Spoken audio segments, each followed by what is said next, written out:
my great pleasure to introduce you my friend, Jack Kimball.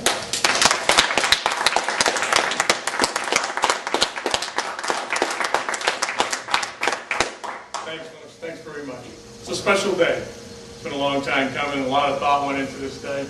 But before I get into speaking to you about my concerns for the state, really why I'm a candidate for the governorship of this state, I want to express my sincere condolences to Chelsea Pellerin and her family.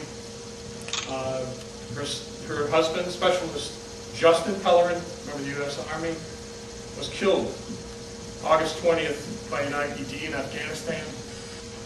And he's from Concord. He's one of us. I'm a peace greeter. This is profound for me. This always saddens me.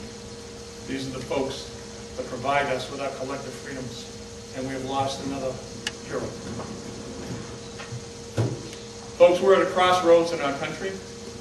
This is probably the most serious and profound time that we've had, certainly since I've been alive, and maybe in our history.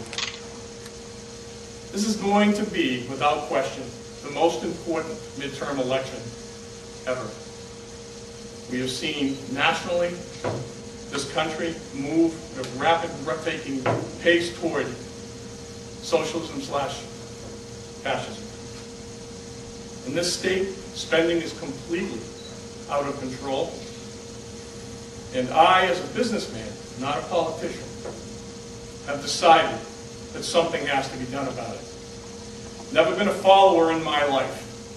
I've always been a leader in everything I have done. I cannot sit back and hope, wish, and wait for somebody else to pick up the baton. So I made a conscious decision that the best way that I can fight for my country once again, I'm a prior United States Navy veteran, is to take up the mantle and run for the governorship of this great state. After all, New Hampshire is one of the original states during the Revolutionary War that did so much to give us our freedom, the freedom that we have today. You know, we're in the midst of a recession like no other since the Great Depression. A lot of folks in this state are struggling.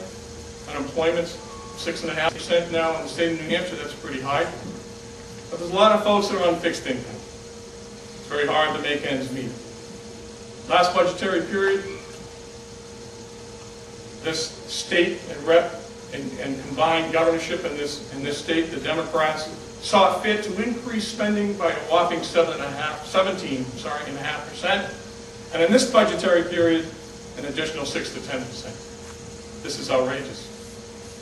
When all other states in the country reduced their budgets 2 to 5%, New Hampshire in the last 2 budgetary periods increased their budget by 25 to 28%. That's not all.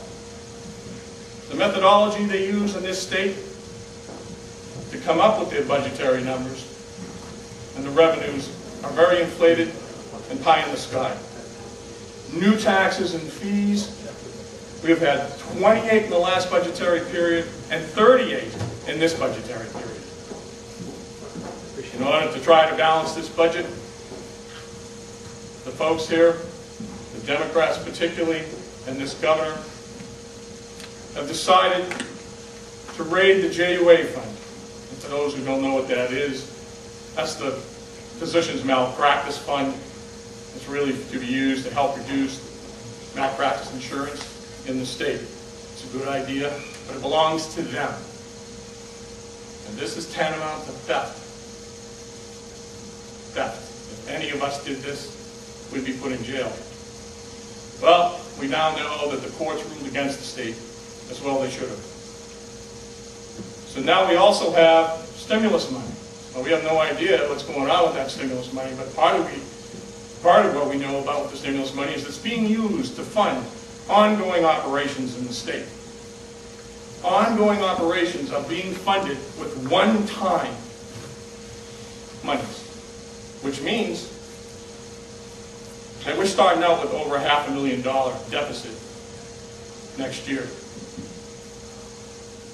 Folks, the one thing I do want to emphasize here is that We've got to turn this around. The state is upside down. We need new leadership. And we need leadership and integrity. We've seemed to have lost both in this state. One thing I want to emphasize is we're all Americans, all of us. Republican, Democrat, Independent, whatever we are, and whatever else we may be, we are Americans first. And we need to get back to being Americans first. And decisions are made concerning all of us, whether they be on a national or a local scale.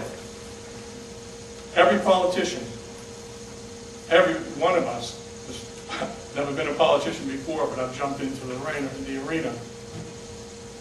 We have to make certain that the decisions we make are for what's best for our state and our country.